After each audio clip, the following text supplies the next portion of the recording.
فضل کرم بسم اللہ الرحمن الرحیم واتخذ اللہ ابراہیم خلیلا صدق اللہ مولانا العظیم وصدق رسولہ النبی الامین المتین الکریم ونحن على ذلك لمن الشاهدين والشاكرين والحمد لله رب العالمين إن الله وملائكته يصلون على النبي يا أيها الذين آمنوا صلوا عليه وسلموا تسليما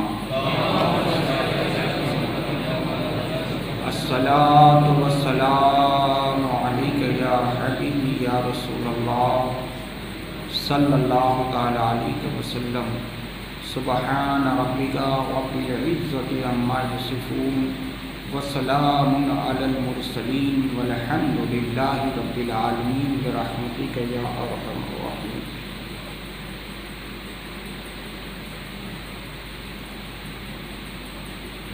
شاہی جمعہ مسجد میں حاضر باش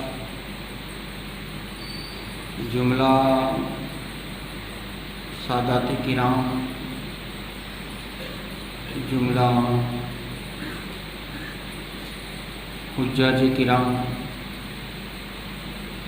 ضعیف العمر میرے بزرگوں، ہم عمر ساتھیوں، عزیز بچوں،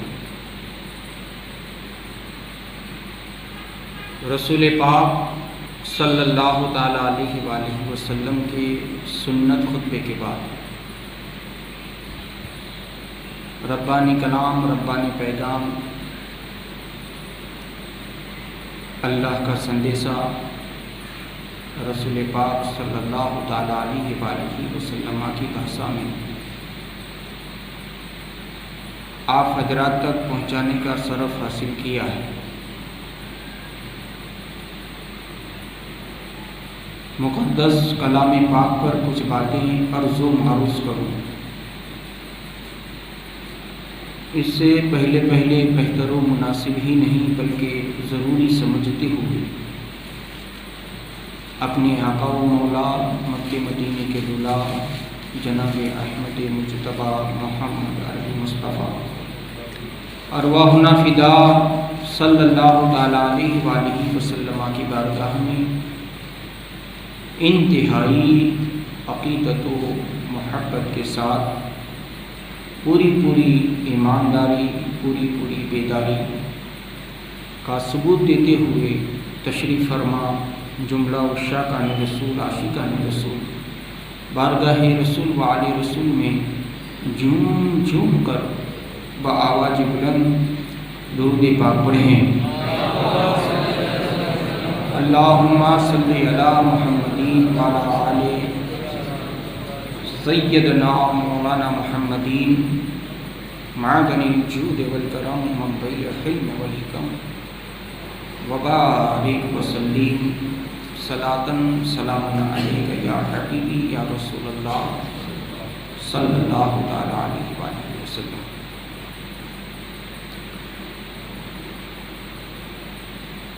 اللہ تبارک و تعالی اپنے مقدس کلام پاک میں ارشاد فرماتا ہے واتخذ اللہ ابراہیم خلیلا۔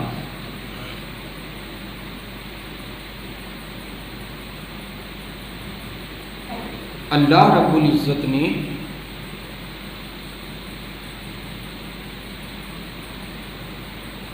حضرت ابراہیم علیہ السلام کو اپنا خلیل بنایا،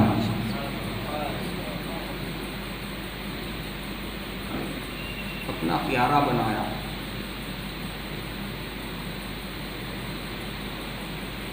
جب حضرت ابراہیم علیہ السلام کو اللہ رب العزت نے اپنا محبوب بنایا، اپنا خلیل بنایا، اپنا محبوب بنایا، تو پھر خلیل جو بھی کام کرتے گئے ان کاموں کو بھی اللہ نے پیارا بنایا.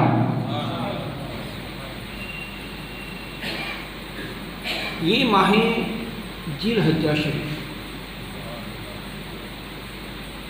جسے قربانی کے نام سے بھی یاد کیا جاتا ہے اور حج کے مہینے کے نام سے بھی یاد کیا جاتا ہے.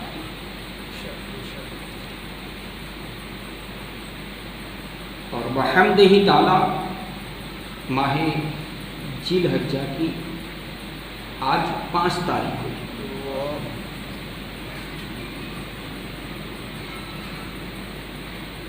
اور جیسے ہی ماہ ذی الحجہ کی 9 تاریخ آئے گی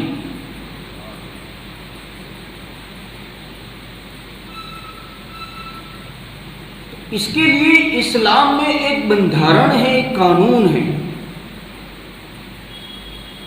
کہ ماہ ذی الحجہ کی جب 9 تاریخ آ جائے تو فجر کی نماز سے لے کر 13 ذی الحجہ کی عصر کی نماز تک تکبیر تشریق کیا ہے؟ اللہ اکبر اللہ اکبر لا الہ الا اللہ اللہ اکبر اللہ اکبر وللہ الحمد.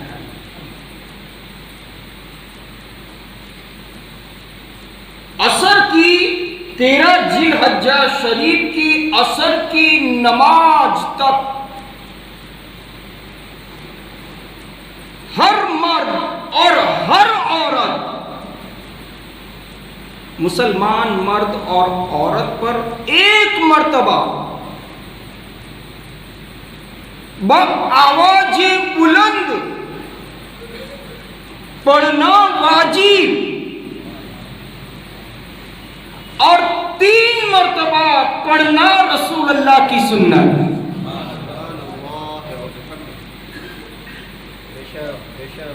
اللہ نے تکبیر تشریق کو امت مسلمہ پر واجب فرما دیا. مگر یہ تکبیر تشریق ہے کیا؟ تکبیر تشریق کا وجود کہاں سے؟ تکبیر تشریق کو اللہ کو کیوں اتنا پسند؟ امت مسلمہ پر اسے واجب قرار دیا. اس کا کارن کیا ہے؟ اس کی وجہ کیا ہے؟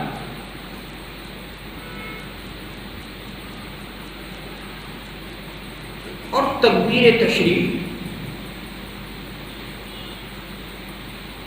اس میں اللہ کی حمد ہے، اللہ کی بڑائی کو بیان کیا گیا ہے. آپ نے اس بات کو تو بارہا سنا کہ رب تبارک و تعالیٰ نے حضرت ابراہیم علیہ السلام کو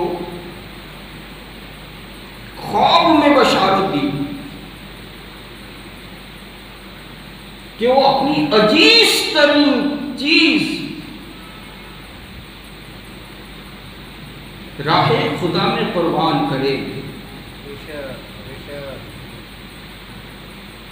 تو حضرت ابراہیم علیہ السلام اللہ کے نام پر ہزاروں لاکھوں اونٹوں کو قربان کیا. یہاں تک کہ یہ خواب آتا رہا کہ حضرت ابراہیم علیہ السلام نے اپنے بیٹے کو قربانی کے لیے تیار کر دیا.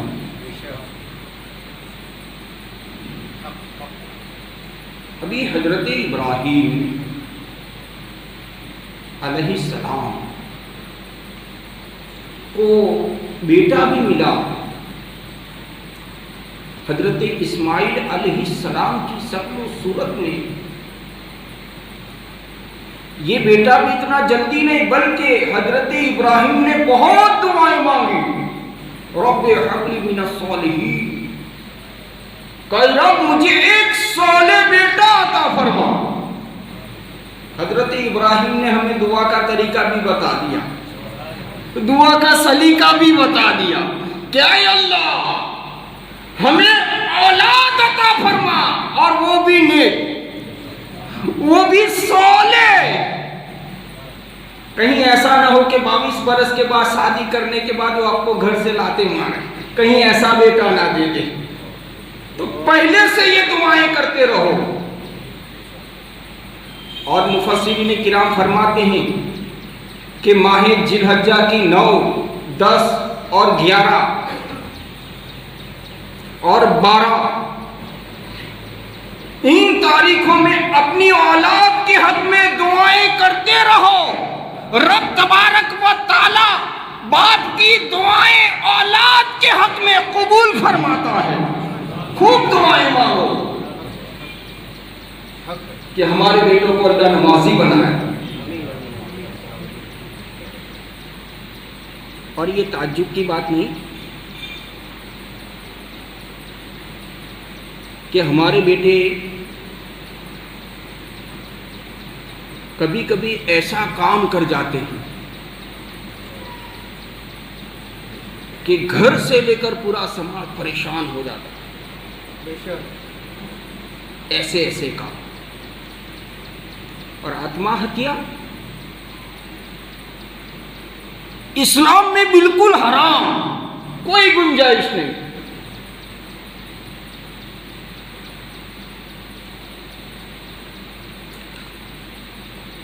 ہر بات کو بات ہی سے سلجھایا جا سکتا ہے. اچھا، اس میں سب سے بڑی غلطی گھر والوں کی یہ ہے کہ گھر والوں نے بیٹے کو مرید بنانا تو ضروری سمجھا، مگر آپ اپنے بیٹوں کو یہ نصیحت کریں کہ جس پیر سے مرید ہے اس سے کنیکٹ بھی رہے، اس سے رابطہ قائم اور دائم رکھے، کہ جب بیٹوں کو راستہ نہ سجائی دے تو وہ اپنے پیر کی بارگاہ میں اپنی تکلیف کو بیان کرے. جب پیروں کی بارگاہ میں مسائلوں کو رکھا جائے گا تو کل بھی پیروں کی بارگاہ سے مسئلے سلجھتے نظر آتے تھے، آج بھی انشاءاللہ سلجھتے نظر آئیں گے. ہر تکلیف کا بیان پیر کی بارگاہ. پیر دور ہے تو مسجد کے امام کی دروازے پر آنا. اور اس قسم کی حماقت نہ کرے، بے وقوفی نہ کرے، اس سے پورا پریوار برباد ہوتا ہے. تو حضرت ابراہیم علیہ السلام نے سبحان اللہ اولاد کے حق میں دعا مانگی، بیٹے کے حق میں دعا مانگی کہ اللہ مجھے نیک اور صالح بیٹا عطا فرما. حضرت ابراہیم علیہ السلام کی اس آرزو کو، اس تمنا کو اللہ نے کب سنی؟ 80 برس کی عمر میں. 80 برس کی عمر میں حضرت ابراہیم علیہ السلام کی دعا قبول ہوئی. آج کے بعد کی برس، 2 برس، 3 برس صبر کرے، برس 2 برس کے بعد اگر اولاد نہ ہو تو وہ بھوئے کا دروازہ بھی کھٹکھٹائے جائے گا. کیا بات، صحیح بات. اللہ جانے کس کس دروازے پر جائے گا. نہ ایمان کی پرواہ کرتا ہے، نہ قبر کی پرواہ. ارے وہ اولاد کس کام کی جو تمہارے ایمان کو برباد کر دے، تمہاری قبر کو برباد کر دے، تمہاری قیامت کو، محشر کو برباد کر دے. رب حب لی من الصالحین 80 برس کی عمر میں. تو اس بیٹے سے اللہ تبارک و تعالیٰ نے یہ حضرت ابراہیم سے مانگا کہ اے ابراہیم تیری پیاری چیز، عزیز ترین چیز.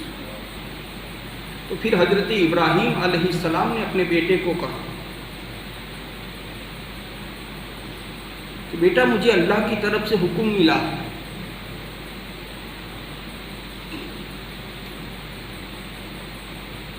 کہ تجھے راہ حق میں اللہ کی راہ میں قربان کرنا ہے.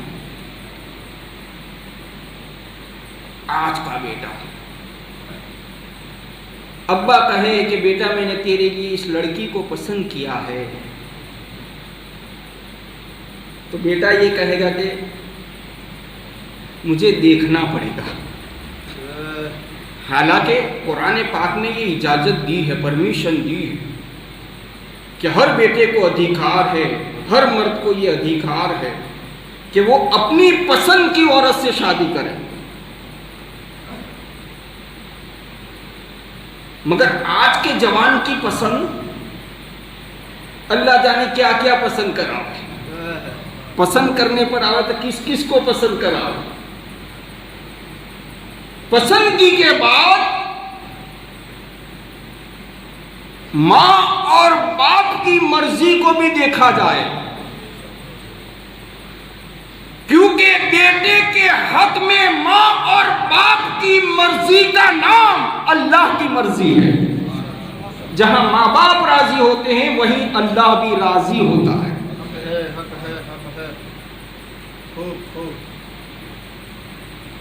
تو آج کے بیٹے آنا کانی کر جائے، مگر وہ حضرت اسماعیل نبی اللہ کے بیٹے ہیں اور خود نبی اللہ ہے. کیا بات ہے، کیا بات ہے. تو ابو کی بارگاہ میں کہا کہ ابو آپ کو جو بھی حکم ملا ہے اس حکم پر آپ عمل کیجئے، آپ مجھے صابر پاؤ گے، آپ مجھے صبر کرنے والا پاؤ گے. تو پھر حضرت ابراہیم علیہ السلام نے حضرت اسماعیل کو تیار کیا. جہاں قربانی دینی تھی وہاں پر آپ تشریف لے گئے اور حضرت ابراہیم علیہ السلام نے اپنے بیٹے کی گردن پر گلے پر چھری رکھی. اب یہ منظر کیسا ہوگا؟ مفسرین کہتے ہیں کہ آسمان میں فرشتے بھی کانپ رہے تھے اس منظر کو دیکھ کر کہ باپ نے اپنے بیٹے کی گردن پر اللہ کی محبت میں چھری رکھ دی. جب چھری رکھی جاتی ہے حلال کرنے کی ابتدا ہوتی ہے تو حضرت ابراہیم اللہ اکبر کی صدا کو بلند کرتے ہیں. رب کائنات کی صدا کو سن رہا ہے. جب حضرت ابراہیم نے دیکھا کہ ابا نے، حضرت اسماعیل نے یہ محسوس کیا کہ ابا نے میری گردن پر چھری رکھی ہے، اللہ اکبر کی صدا آ رہی ہے،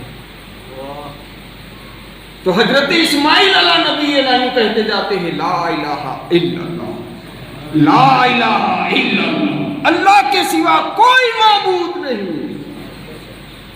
اس صدا کو حضرت اسماعیل علیہ السلام بلند فرماتے ہیں.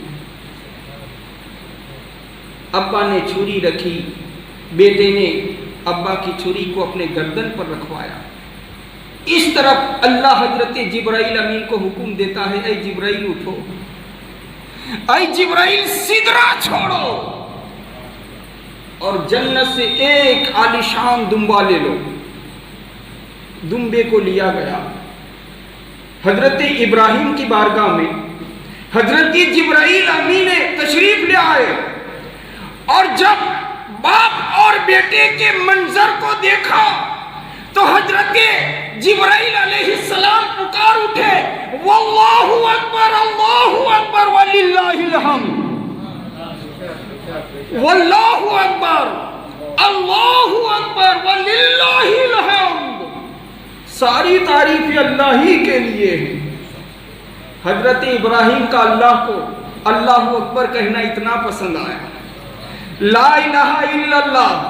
حضرت اسماعیل کا کہنا اتنا پسند آیا، واللہ اکبر اللہ اکبر وللہ الحمد. حضرت جبرائیل کا کہنا اتنا پسند آیا کہ یہ تکبیر تشریق ہو گئی اور امت مسلمہ پر اللہ نے اسے واجب قرار دے دیا.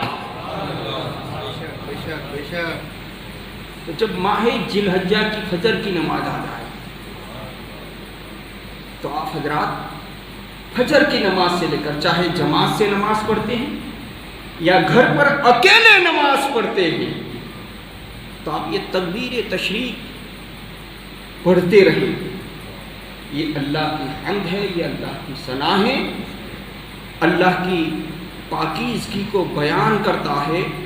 اور جو بندہ مومن تکبیر تشریق کو پڑھتا رہتا ہے رب تبارک و تعالی اس کے دل کو صاف اور ستھرا بنا دیتا ہے. تو انشاءاللہ تعالی عید الاضحیٰ جسے ہم اور آپ بقرعید کے نام سے, حالانکہ یہ بڑے افسوس کے ساتھ کہنا پڑتا ہے کہ آج کے مسلمانوں کو یہ کہنا پڑے کہ تم بقرعید نہ کہو بلکہ عید الاضحیٰ کہو.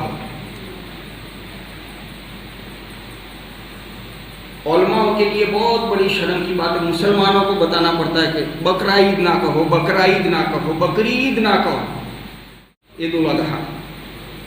کتنا اچھا لگتا ہے عید الاضحیٰ. تو اس نام سے پکارے بقرعید مسلمان. بڑا افسوس ہے یار مسلمانوں پر نماز کا تھا کہ مسلمانوں کو کہنا پڑے تم نماز پڑھو. یہ کتنی افسوس کی بات ہے. رمضان کا مہینہ آ جائے تو مسلمانوں کو کہنا پڑے کہ روزہ رکھو. ارے مسلمان کی تو پہچان ہی یہی ہے کہ رمضان آئے تو تیار نظر آئے. اور ابھی کچھ باتیں ایسی بھی ہوئی کہ باپو ہم بکرا کی قربانی دیتے ہیں. اب سارے رشتہ داروں میں بکرے کا گوشت نہیں پہنچتا تو کچھ لوگ کھوٹا لگاتے ہیں. اللہ اکبر. تو بھئی ایسے اسٹینڈرڈ مسلمان بنے کہ اپنے کسی کے گھر کا گوشت کی راہ دیکھنی نہ پڑے. ٹنڈاؤ کی دھرتی پر 1000 گھر ہے تو 700 قربانی تو ہونی چاہیے. اور اللہ نے سب کو کیپیبل بنایا. گھر میں ہر فرد 2 لڑکے 1 لڑکی 3 ہے تو تینوں کے ہاتھ میں 15-15 ہزار کا موبائل ہے. قربانی کا جانور یہ بھی برس میں ایک ہی بار. یہ سوچنے والی بات ہے. ہم یہ امید رکھنا چھوڑ دے کہ فلانے کے گھر قربانی ہے میرے گھر گوشت آئے اور میں کھاؤں, بلکہ اللہ سے یہ امید رکھے کہ رب تو مجھے عطا فرما میں دوسرے کے گھر پہنچاؤں. یہ امید کرو یا. اور قربانی دو, قربانی واجب ہے.